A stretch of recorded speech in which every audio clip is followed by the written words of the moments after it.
Hello friends, आज के चले एलाम नतून आरेकटा भिडियो निये। और आमार एई भिडियोते अन्य दिनेर मतो तोमादेर सादर आमंत्रण जानाई। तो बंधुरा एखन बाजे प्राय सकाल 6टा होबे।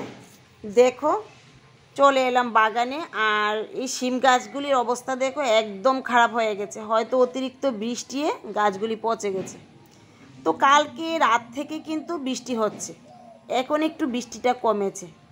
কমেছে বলতে একদম কমেনি, দেখো ঝিরিঝিরি কিন্তু বৃষ্টি হচ্ছে। তো যাই হোক, কালকে ছিল মহালয়া, মহালয়ার দিন এত বৃষ্টি হয়েছে আমি আমার বাপের জন্মেও দেখিনি। প্রচণ্ড বৃষ্টি হয়েছে। আর এত বৃষ্টি হলে কি কোনো গাছ থাকে? আর বীজ তো ফুটেই না, নষ্টই হয়ে যায়। জানি না আমার যে কতগুলি ধনে সেগুলিও নষ্ট হয়ে যাবে কি না। আর এখানে দেখো মাচাটা ভেঙে নিয়েছি কালকে। এই যে ঝিঙের বীজগুলি লাগিয়েছিলাম, দেখো গাছগুলি তো সুন্দরভাবেই ফুটলো। আর এই যে এই গাছগুলি একদম পচে গেছে। তো ভাবলাম এটা বাড়ির দক্ষিণ সাইড, গাছগুলির জন্য রোদ পায় না, তো মাচাটা ভেঙে নিয়েছি। এ দেখো অনেকগুলি গাছ, তাই রোদ পায় না, মাচাটা ভেঙে নিয়েছি। দেখা যাক এগুলি হয় কি না।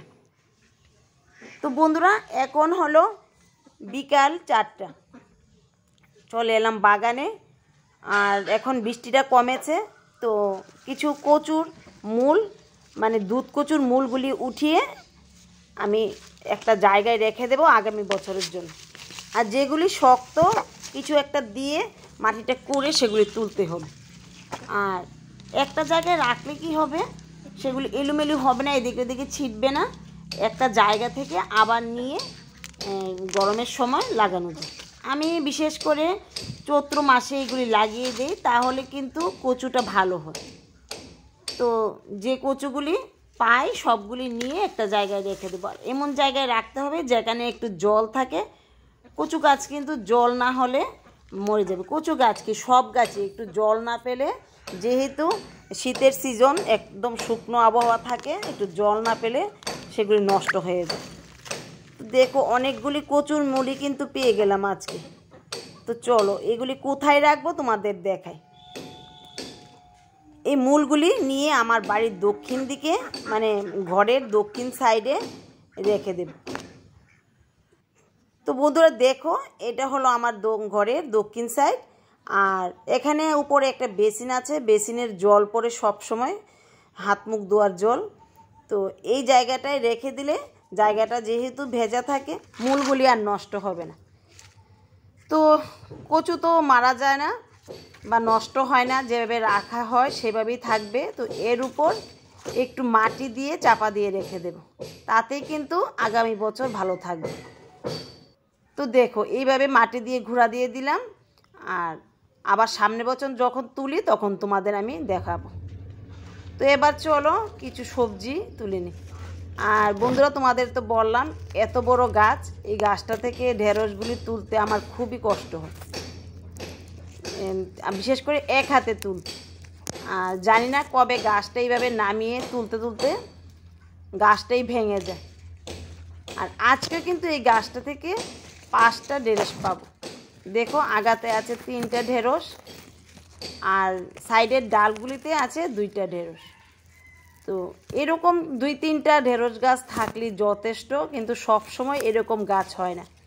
এই গাছটা কিন্তু ভালো খাবার পেয়ে এরকম মোটা হয়েছে। তবে একটা বিষয়, গাছের প্রতি ভালোবাসা থাকতে হবে। খাবার দিলেই যে মোটা হবে সেটা নয়। এই গাছটাকে তো অন্য গাছের মতোই খাবার দিয়েছি, জানি না কীভাবে এটা এত সুন্দর আর এত মোটা হয়েছে।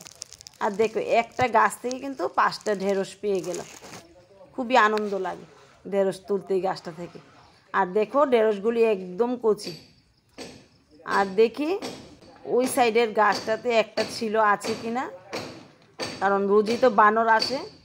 না আছে, এটাকেও তুলে নিলাম। আর এই যে মাটিগুলি কারকুল গাছের গোড়ার, এগুলি দেখো বৃষ্টি এলোমেলো হয়ে রয়েছে, জানি না কবে এগুলি গাছের গোড়ায় নিয়ে দিই। আর এখানে বেগুন রয়েছে কয়েকটা, এগুলিকেও তুলে নেব, না হলে বানর নিয়ে যাবে। আর সাইড দিয়ে পরিষ্কার করে আবার কোনো কিছু লাগিয়ে দেব। তো বন্ধুরা এবার কিছু কলমি শাক নিয়ে নেব। আর কলমি শাকের কিছু গুঁড়া নিয়ে আমি একটা জায়গায় রেখে দেবো, আরেকদিন তোমাদের দেখাবো কীভাবে আমি সংরক্ষণ করে রাখবো। যদিও আমি কখনো বীজ রাখিনি, এই বছর প্রথমে আমি কলমি শাক লাগিয়েছি। বীজ লাগাবো কি দেখিনি কখনো। তো গাছগুলিতে তো ফুল আসছে, বীজ হবে কি না তা আমি জানি না, তবে বীজের আশায় থাকবো না। এই মূল কিছু নিয়ে একটা জায়গায় সংরক্ষণ করে রেখে দেব, তাহলে কিন্তু আমার আর বীজের আশায় থাকতে হবে না। কয়েকটা গাছ হলেই যথেষ্ট। আমি পরের বছর এই গাছগুলি থেকে প্রচুর গাছ করব।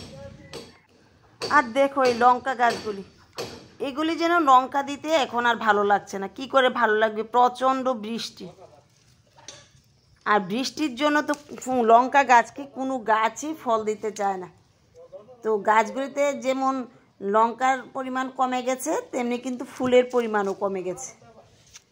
তো কিছু ভাতের ফ্যান দিলে পারতাম, তবে ভাতের ফ্যান দিলে কিছুই হবে না, ভেসে চলে যাবে যেভাবে বৃষ্টি হচ্ছে। তো দেখা যাক, বৃষ্টিটা কমলে এর গোড়াতে আবার কিছু খাবার দিয়ে দেবো। বৃষ্টিটা কমলে কিন্তু এমনিতেই গাছে ফুল আসবে, অতিরিক্ত বৃষ্টির জন্য গাছে ফুল আসতে চাইছে না। তো খুঁজে টুজে কিছু নিয়ে নিলাম লঙ্কা, দেখো ভালোই পেলাম। এবার দেখো এই লেবু গাছটায় মাত্র একটা লেবু আছে। গত বছর তো প্রচুর পরিমাণে লেবু হয়েছিল আর অনেক বড় বড় হয়েছিল, নিজেও খেয়েছি আবার পাড়ার অন্যদেরও দিয়েছি। আর দেখো লেবুর আকারটা একদম ছোট, সাইড দিয়ে আবার ফুল আসতে শুরু করলো, দেখা যাক আসে কি না। আসলে তো ভালোই হবে। আর এই সাইডটা যেহেতু রোদ পায় না, হয়তো তার জন্য লেবুগুলি এরকম হচ্ছে। তো বন্ধুরা দেখো, আজকে বেশি কিছু সবজি পাইনি, কিছু ঢেঁড়স পেলাম, বেগুন পেলাম, লঙ্কা পেলাম, কলমি শাক পেলাম আর একটা লেবু পেলাম। তো যাই হোক, নিজের বাগানে যতটুকু পেলাম ততটুকুই ভালো। তো ঠিক আছে, আজকের ভিডিওটা বড় করছি না, এখানেই রাখছি।